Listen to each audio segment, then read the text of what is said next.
బ్రాహ్మణుడు అతడితో, అలాగే నీతోనే వస్తాను, నువ్వు జాగ్రత్త అని ఇంకా ముందుకు నడిచాడు. అట్లే నడుచుకొని పోతున్నాడు. అప్పుడు ఒక పెద్ద మనిషి ఇంట్లోంచి వేగంగా బయటకు వచ్చాడు. బ్రాహ్మణుని చేతిని బట్టి లాగుతూ ఇలా అన్నాడు, మా ఇంట్లోకి రండి అన్నాడు.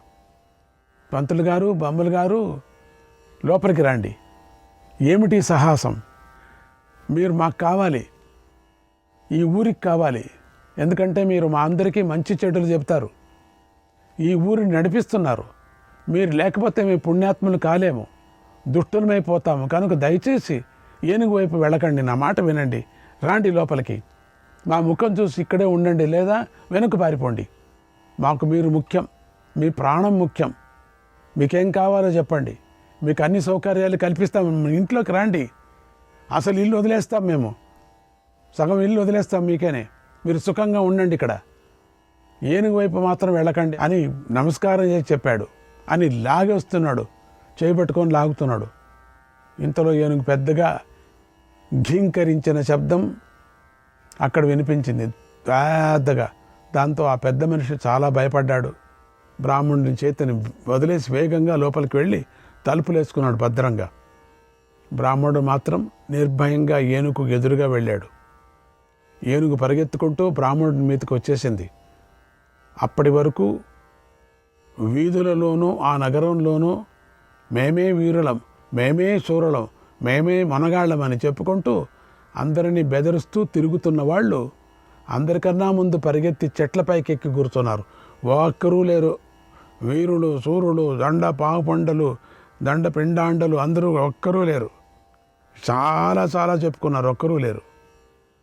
కొందరు 7 అంతస్తుల మేడపైకి ఎక్కి అక్కడ వెళ్ళి కూర్చున్నారు. పైకి వెళ్ళి కొంతమంది ప్రజలు గోడెక్కి చూస్తున్నారు ఏమవుతుందో, మరికొంతమంది చెట్లెక్కి చూస్తున్నారు, ఇంకొంతమంది ఇళ్లలోని కిటికీలోంచి తొంగి తొంగి చూస్తున్నారు. ఏనుగు ఈ పంతులను తొక్కేస్తుందేమో, లేదా తొండంతో పట్టుకొని గిరగిర తిప్పి విసిరేస్తుందేమో. ఇప్పుడు మాత్రం ఈ రెండిటిలో ఏదో ఒకటి ఖచ్చితంగా జరిగి తీరుతుంది అనుకుంటూ ఆసక్తితో చూస్తున్నారు అందరూ కూడా ఏమవుతుందో అని. పంతులు గారు తప్పకోండి అని అరుస్తున్నారు. ఇంతలో ఏనుగు వేగంగా పరిగెత్తుకొని వచ్చింది. బ్రాహ్మణుడు నిర్భయంగా దానికి ఎదురుగా వెళుతున్నాడు. ఆయన ఏదో ఏదో గుణ అనుకొని వెళుతున్నారు. ఇద్దరి మధ్య దూరం తగ్గిపోయింది. ఇక ప్రదేశం అంతా నిశ్శబ్దమైపోయింది. కొంతమంది పిరికివారు ఆ ఘోరాన్ని చూడలేక కళ్ళు మూసుకున్నారు. చాటుగా ఉండి చూస్తున్న కొంతమంది ధైర్యవంతులు మాత్రం ఇలా అనుకున్నారు, ఇక ఈ బ్రాహ్మణుడు ఈ ఏనుగు చేతిలో హరి అంటాడు, భగవంతుడా ఈయనకు కాపాడు అనుకున్నారు కొంతమంది. అంతలో ఒక విచిత్రం జరిగిపోయింది. వేగంగా పరిగెత్తుతూ వచ్చినటువంటి ఏనుగు టఫీమని నేల మీద కూర్చుంది. ఎంత ప్రేమతో తొండాన్ని పైకెత్తి బ్రాహ్మణుడి చేతిని పట్టుకుంది. బ్రాహ్మణుడు ఆ ప్రేమతో దాని తొండాన్ని నిమిరాడు, దాని శరీరాన్ని తాకాడు. దాంతో ఏనుగు శాంతించింది. ఇంతలో ఈ వార్త రాజుగారికి తెలిసింది. ఆయన ఎంతో ఆశ్చర్యపోతూ అక్కడికి వచ్చాడు. బ్రాహ్మణుడి పాదాల నమస్కారం చేసి ఇలా అన్నాడు, అయ్యా, మీరు ఈ నగరాన్ని కాపాడారు, ఈ ప్రజలను కాపాడారు, లోకోత్తరమైన పని చేశారు. ఇది మీకెలా సాధ్యమైంది? మదమెక్కిన ఈ ఏనుగు మీకెలా వశమైంది? మీరెలా దీనిని శాంతిపరిచారు? ఎలా లొంగ తీసుకున్నారు? ఏ మంత్రంతో లొంగింది? ఇది మీ మాట వినటానికే మీరే దేవతను తలుచుకున్నారు, ఏ దేవతను తలుచుకున్నారు, ఏ మంత్రసిద్ధిని పొందారు అని ప్రశ్నల మీద ప్రశ్నలు వేశాడు. నాకు ఒక యంత్రం ఇవ్వండి అన్నాడు. ఇదే పని కదా మనుషులది.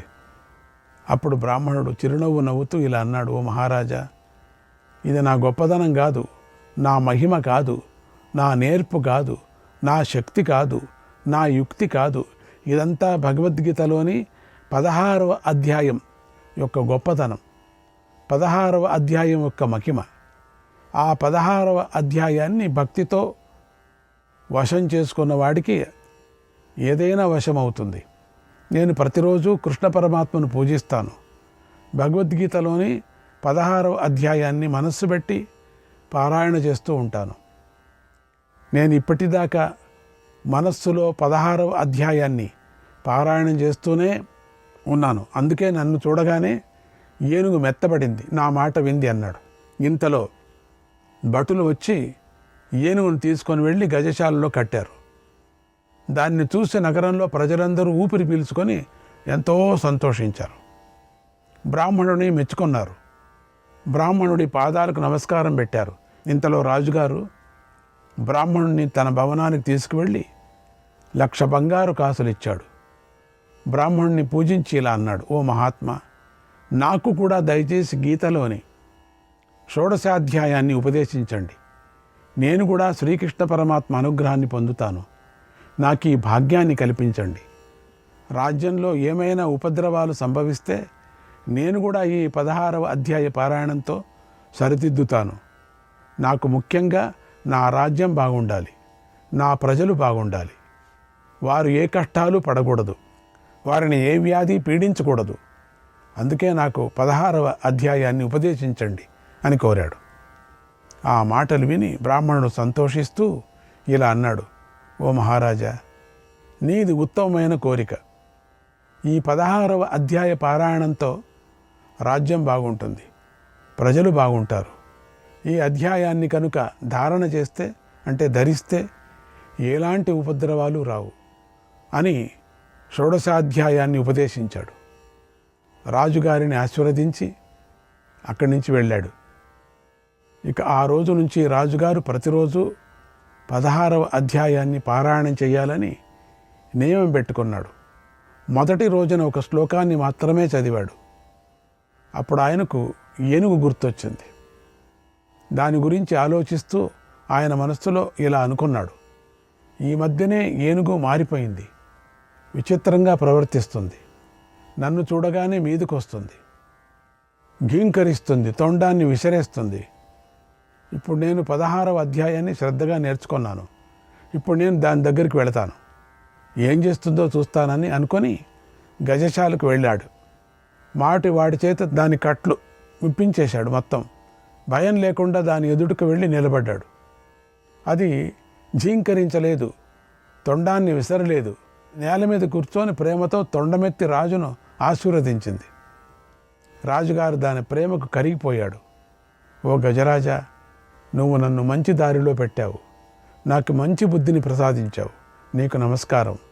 నాకు గీత మీద ప్రీతి కలిగించావు, 16వ అధ్యాయం నాకు వచ్చేలాగా చేశావు, గీతాపారాయణ పుణ్యాన్ని లభింపజేశావు, నీకు నమస్కారం అని ఏనుగుకు సాష్టాంగ నమస్కారం చేసి తన భవనానికి వెళ్ళాడు. ఈ ఘటనలన్నీ చూసిన ప్రజలు కూడా మారిపోయారు. యథా రాజా తథా ప్రజ అన్నట్టుగా సూక్తి కదా, ఆ ప్రకారంగానే ప్రజలు రాజును చూసి తాము కూడా 16వ అధ్యాయాన్ని నేర్చుకున్నారు. ప్రతిరోజు పారాయణ చేసి తరించారు. కొన్ని రోజులకు రాజుగారు వృద్ధుడయ్యాడు. 16వ అధ్యాయమే నాకు కల్పవృక్షం, అదే నన్ను నడిపిస్తుంది, అదే నా కుమారుణ్ణి కూడా నడిపించుగాక, ఈ రాజ్యాన్ని చల్లగా చూసుగాక అని భావించాడు. ఒక మంచి రోజున కొడుకుకు రాజ్యాన్ని అప్పగించాడు. చేయవలసిన బాధ్యతలు చెప్పి రాజును చేశాడు. మంత్రిగారి సలహాలు తీసుకుంటూ పాలించమన్నాడు. తర్వాత తన మనస్సును గీతలోని 16వ అధ్యాయ పారాయణం మీదే పూర్తిగా నిలిపాడు. పారాయణ చేస్తూ చేస్తూ ఒకనాడు పరమపదాన్ని పొందాడు. కనుక ఓ పార్వతి, ఇది 16వ అధ్యాయ మహిమ. దీనిని ఎవరైతే భక్తితో పారాయణ చేస్తారో వారికి గజ సమానమైన బలం లభిస్తుంది, అమిత ధైర్యం వస్తుంది, సకల సుఖాలను పొందుతారు, చివరికి మోక్షాన్ని కూడా పొందుతారు అని బోధించాడు పరమేశ్వరుడు. శ్రీకృష్ణాయ పరమాత్మనే నమః. 17వ అధ్యాయం శ్రద్ధాత్రయ విభాగ యోగం. ఈ శ్రద్ధాత్రయ విభాగ యోగం చాలా అద్భుతమైనటువంటిది. ఇది కూడా చాలా శక్తివంతమైనటువంటిది. కృష్ణుడు జగద్గురువు, ఆయనవన్నీ చమత్కారాలే. లోకానికి సరి అయిన దారి చూపించేందుకే ఆయన అటువంటి చమత్కారాలు చేస్తూ ఉంటాడు. మనం అట్లా అనుకోకూడదు, ఇంత చమత్కారాలు చేస్తున్నాడే అని. ఈ 16వ అధ్యాయం చివరలో ఆయన తస్మాత్ శాస్త్రం ప్రమాణం తే, ఓ అర్జున, శాస్త్రం చూడకుండా కర్మ చేస్తే ప్రయోజనం ఉండదు అన్నారు. కనుక నీకు శాస్త్రమే ప్రమాణం అవ్వాలి అని విడిచిపెట్టాడు. అర్జునుడు మంచి శిష్యుడు కదా, అందుకే ఆ భగవద్వాక్యంలో అర్జునుడికి ప్రశ్నించే అవకాశం దక్కింది. ఆ ప్రశ్న బీజాన్ని పట్టుకొని అర్జునుడు అడుగుతున్నాడు. అందుకే ఈ అధ్యాయము అర్జున ఉవాచతో ప్రారంభమైంది.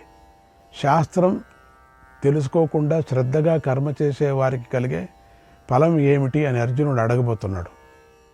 పూర్వాధ్యాయం చివరిలో శాస్త్రంతో చూసి చేసేవారికే ఫలం కలుగుతుందని భగవంతుడు సూచనప్రాయంగా చెప్పాడు కదా. ఇక్కడ అర్జునుడు ప్రశ్నను తెలివిగా సంబోధిస్తున్నాడు. భగవంతుడా, ఒకడు ఆస్తికుడు ఉన్నాడు, వాడికి శాస్త్రం తెలియదు, కానీ కర్మ మాత్రం శ్రద్ధగా చేస్తున్నాడు. అటువంటి వాడికి ఏ గతి కలుగుతుంది అనే ప్రశ్నను అర్జునుడు వేయబోతున్నాడు.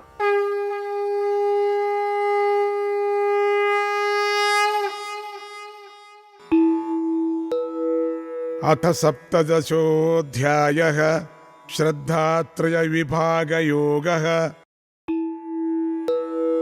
అర్జున ఉవాచ ఏ శాస్త్ర విధిముత్సృజ్య యజంతే శ్రద్ధయాన్వితాః తేషాం నిష్ఠా తు కా కృష్ణ సత్వమాహో రజస్తమః.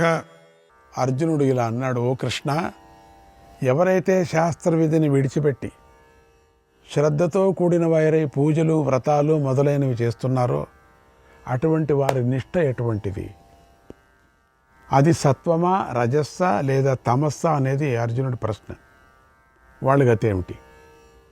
అర్జునుడు ఏ విశేషణాలు లేకుండా ఇటువంటి వారు అటువంటి వారు అనేవి ఏవీ చెప్పకుండా ఎవరైనా సరే శాస్త్ర విధిని అంటే శాస్త్ర విధానాన్ని, శృతి స్మృతులు అనే శాస్త్రం యొక్క చోదనను విడిచి శ్రద్ధతో కూడిన వారై అంటే ఆస్తిక్య బుద్ధితో కూడిన వారై దేవతలు మొదలైన వారిని పూజిస్తారో వారి గతి ఏమిటి అని అర్జునుడి అభిప్రాయం.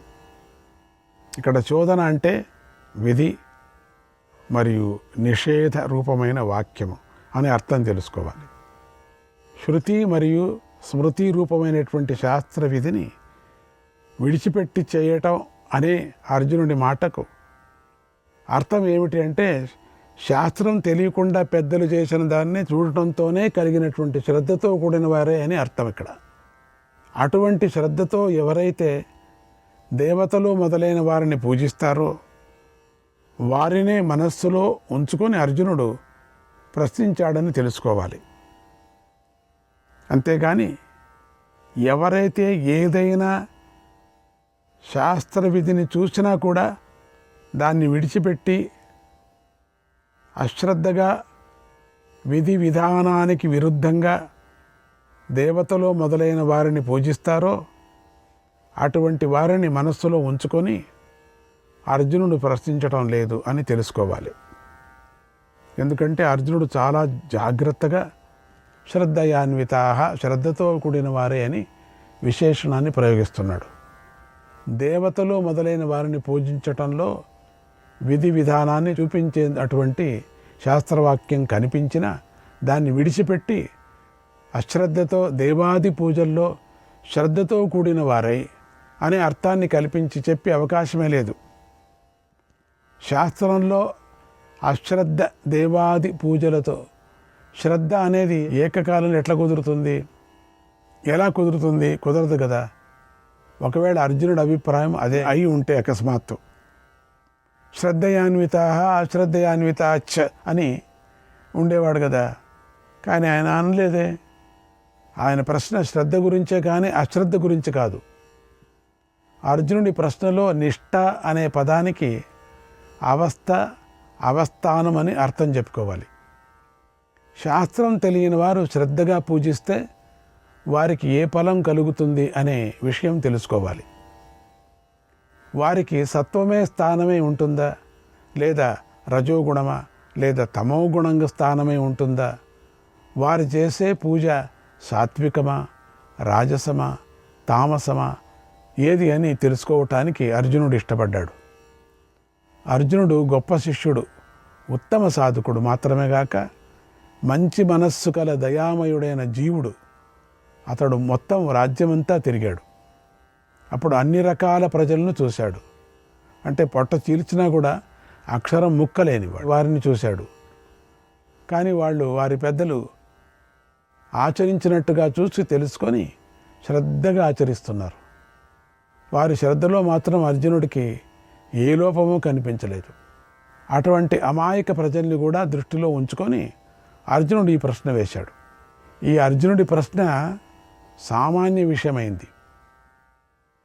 దీనిని విభాగం చేయకుండా సమాధానం చెప్పడం సాధ్యపడదు. అందుకే భగవంతుడు ఇలా అంటున్నాడు. ఇక్కడ భగవంతుడు ప్రశ్నను ఎలా అర్థం చేసుకోవాలో చూపిస్తున్నాడు. కొన్నిసార్లు ప్రశ్నలే బాగున్నాయనిపిస్తాయి, దానికి సమాధానమే అక్కరలేదు అని కూడా అనిపిస్తుంది. సామాన్యులు ఇటువంటప్పుడే తప్పులు చేస్తారు. కానీ శ్రీకృష్ణుడు సామాన్యుడా? ఆయన పరమాత్మ, జగద్గురు. అందుకే వెంటనే అర్జునుడి ప్రశ్నకు 3 డైమెన్షన్లో చూశాడు. కనుకనే త్రివిధ అని తన సమాధాన్ని ప్రారంభిస్తున్నాడు. శ్రీ భగవానువాచ త్రివిధా భవతి శ్రద్ధ దేహినాం సా స్వభావజ సాత్వికీ రాజసీ చైవ తామసీ చేతి తాం శృణు.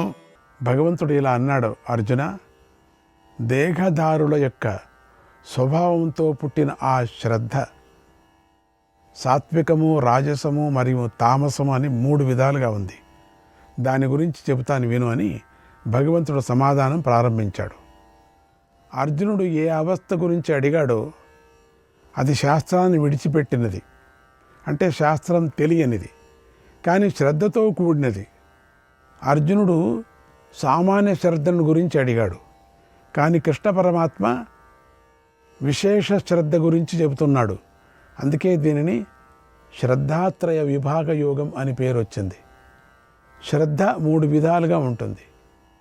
వేరొక జన్మలో చేసిన ధర్మము మొదలైన సంస్కారాలు మరణకాలంలో అభివ్యక్తం అవటాన్ని స్వభావం అని పిలుస్తారు. అటువంటి స్వభావంతోనే ఎవరికైనా శ్రద్ధ అనేది కలుగుతుంది. సత్వగుణంతో అభివ్యక్తమైన శ్రద్ధ సాత్విక శ్రద్ధ అనబడుతుంది. ఇదే దేవతా పూజ. దేవతా పూజ మొదలైనవే విషయంగా కలిగినటువంటి దీని శ్రద్ధ అని చెప్పుకోవాలి. రజోగుణంతో అభివ్యక్తమైన శ్రద్ధ రాజస శ్రద్ధ అనబడుతుంది రజోగుణంతో. ఇది యక్ష రాక్షస పూజ మొదలైనవే విషయంగా కలదై ఉంటుంది. రాక్షస పూజలాగా ఉంటుంది. అది భయంకరంగా ఉంటుంది. మధ్యరాత్రిలో ప్రారంభమవుతుంది అది అని చెప్పుకోవచ్చు. భయం పుట్టిస్తుంది. తమస్సుతో అభివ్యక్తమైనటువంటి శ్రద్ధ తామస శ్రద్ధ అనబడుతుంది. ఇది ప్రేత పిశాచాలు మొదలైన వాటి పూజ మొదలైన వాటినే విషయంగా కలిగి ఉంటుంది. అభివ్యక్తం అంటే ఫలాన్ని ప్రారంభించటం అని అర్థం. శ్రద్ధ ఇలా 3 విధాలుగా ఉంటుంది. ఆ శ్రద్ధను గురించి విస్తారంగా చెబుతాను విను అని భగవంతుడు అంటున్నాడు. ఈ విధంగా సామాన్యంగా అడిగిన ప్రశ్నకు సామాన్యంగానే సమాధానం చెప్పి ఇప్పుడు విశేషంగా సమాధానం చెబుతున్నాడు. ఈ వివరణకు మూలం ఏమిటంటే బృహదారణ్యకంలో ఆత్మన్యేవాత్మానం పశ్యేత్ అనే మాట ఉంది. దానికి అర్థం ఏమిటంటే సాధకుడు శ్రద్ధతో కూడిన వాడై ఆత్మయందే ఆత్మను దర్శించాలి అని అర్థం.